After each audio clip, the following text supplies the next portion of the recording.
August 13th, 2018, in Frederick, Colorado, Shanann Watts returned home from a business trip. She was exhausted, carrying both her luggage and the weight of pregnancy, 15 weeks along with her third child. The house she entered, quiet under the pre-dawn sky, should have been a sanctuary. But by sunrise, Shanann and her two daughters, 4-year-old Bella and 3-year-old Celeste, had vanished. What would unfold over the next hours and days was not only one of the most horrifying family annihilation cases in modern history, but also one of the most documented, captured in police body cams, CCTV, and interrogation tapes that let us witness evil as it unmasked itself. And I dropped her off at 2 o'clock this morning. She's 15 weeks pregnant. She wasn't feeling well, and she had a doctor's appointment this morning at 9. Shanann was known by friends and family as organized, loving, and dedicated. She was thriving as a promoter for a health and lifestyle company called Lavelle Thrive, often posting Facebook Lives filled with energy and positivity. She portrayed her family as the perfect suburban dream. To her friends, she was devoted, a woman who adored her kids and worked tirelessly to create a good life for them.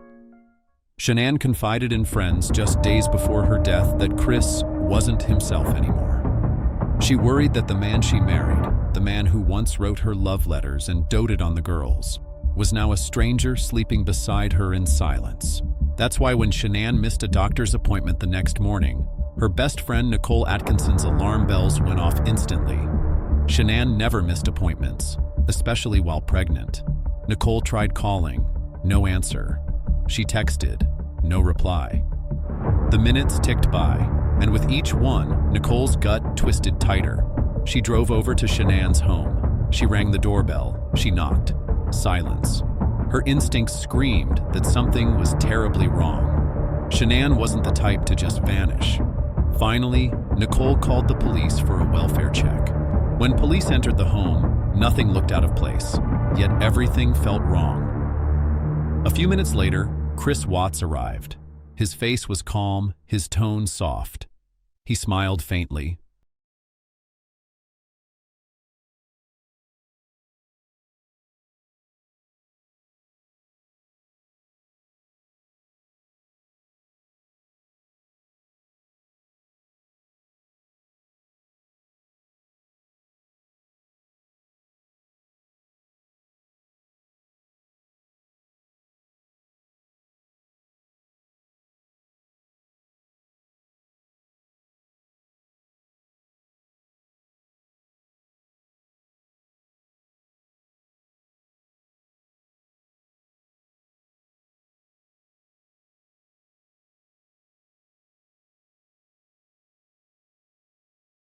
Buzzing with the same question. This is her purse? That's her purse. It's her medication. She takes these, her medication's still in here. We're gonna get a hold of them. We're working on all that.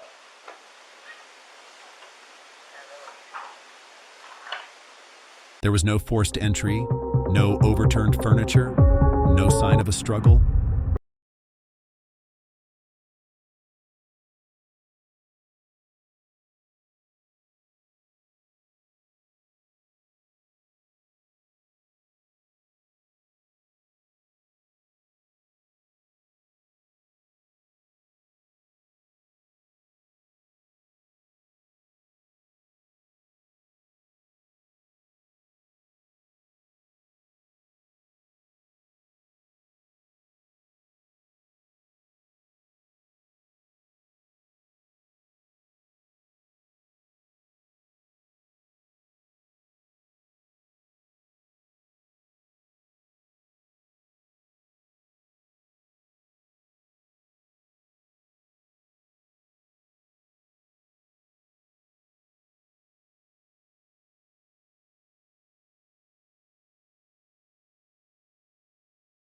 From Chris.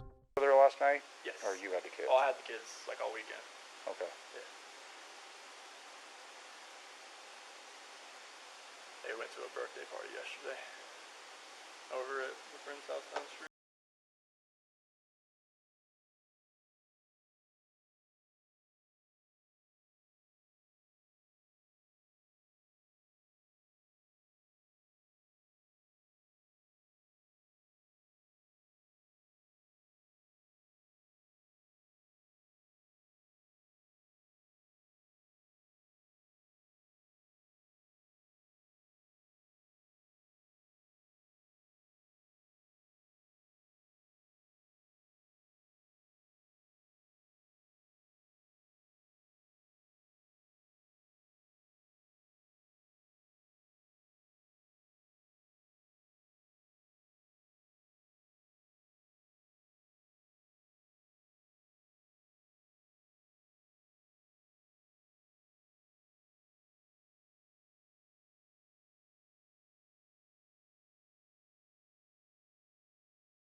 Hey everybody!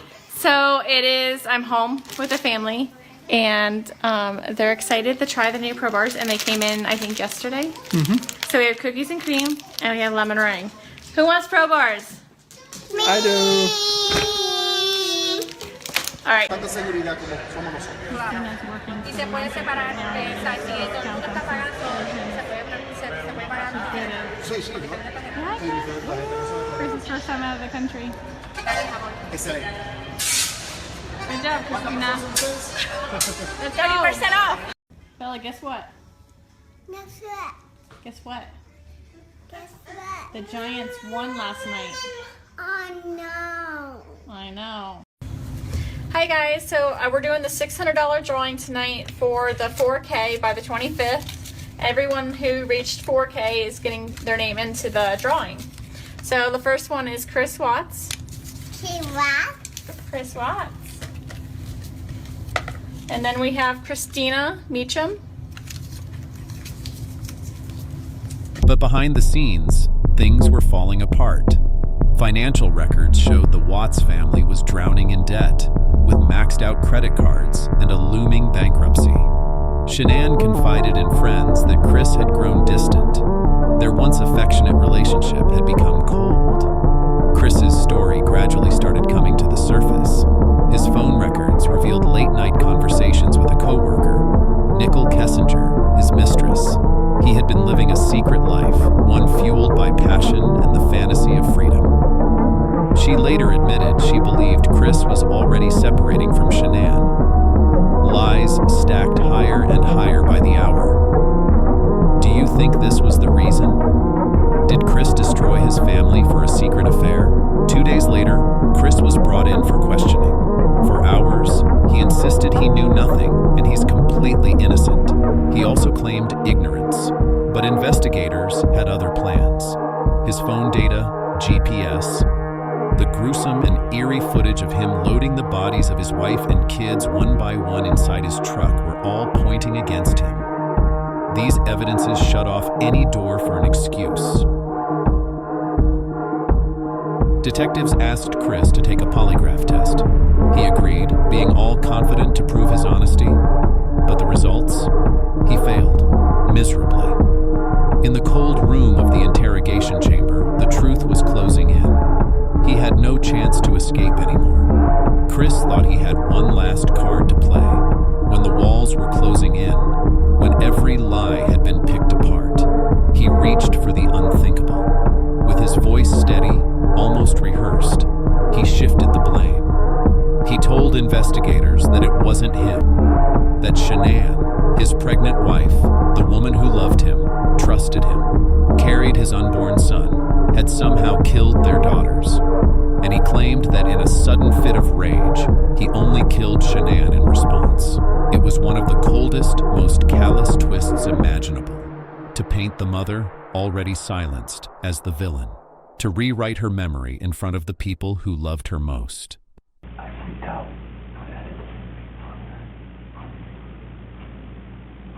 Those are my kids. And then you went back upstairs and she was there. I can see like she was up. I'm choking her girl. Did she kill him? They're blue. Both of them, yes. But the investigators sitting across from him weren't fooled. They'd seen this play before. His body language, his timeline, the evidence, it all told the real story. And slowly, under the weight of relentless questioning, the horrifying truth came spilling out. Chris Watts was the killer. He hadn't snapped. He hadn't lost control. He had planned this. In the early hours of August 13th, 2018, while Shanann was sleeping beside him, 15 weeks pregnant with their son, Nico, Chris climbed on top of her. He pressed his hands around her throat and squeezed the life out of her. As his wife fought to breathe, their daughters, Bella and Celeste, were sleeping just down the hall. When Shanann's body went limp, he didn't stop. He kept going, and when it was done, he turned his attention to his own little girls. He smothered 3-year-old Celeste, and when he came for Bella, just 4 years old, she fought. Her tiny hands must have pushed against him. Her small voice broke through the silence of that house. Her last words, whispered through terror, were, "Daddy, no." That was the kind of truth no one in that interrogation room would ever forget. Even seasoned detectives shifted uncomfortably in their seats. This was more than murder. This was annihilation by the one man these children should have trusted.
Thus started the trial to make the brutal and cold-blooded criminal pay for the sins he had made.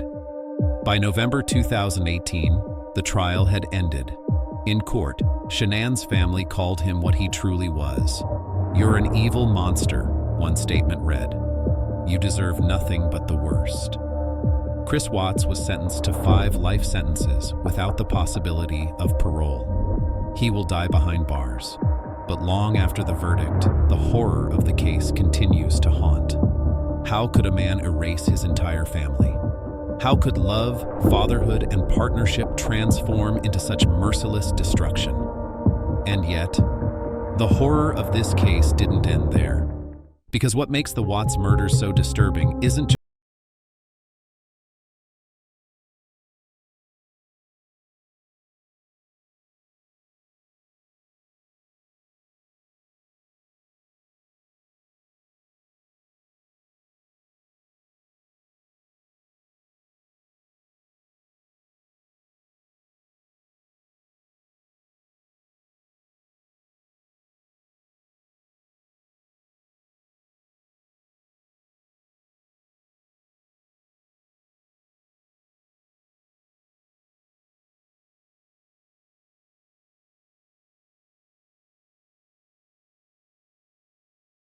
deception. This was evil, disguised as normality. It's a reminder that sometimes the most terrifying monsters aren't hiding under beds or in dark alleys. Sometimes they live inside the home. And that brings us to the end of today's case. The Watts family tragedy remains one of the most chilling reminders of how evil can wear a mask, and how the people closest to us can sometimes be the ones we should fear the most. But now, we'd like to hear from you. Which case should we cover next? Is there another story that deserves a deep dive? Share your thoughts in the comments. Your suggestions shape what we investigate next. And if you found this story compelling, don't forget to like, subscribe, and hit the notification bell so you never miss another episode. Because here, we uncover the truth. And sometimes, the truth is darker than fiction.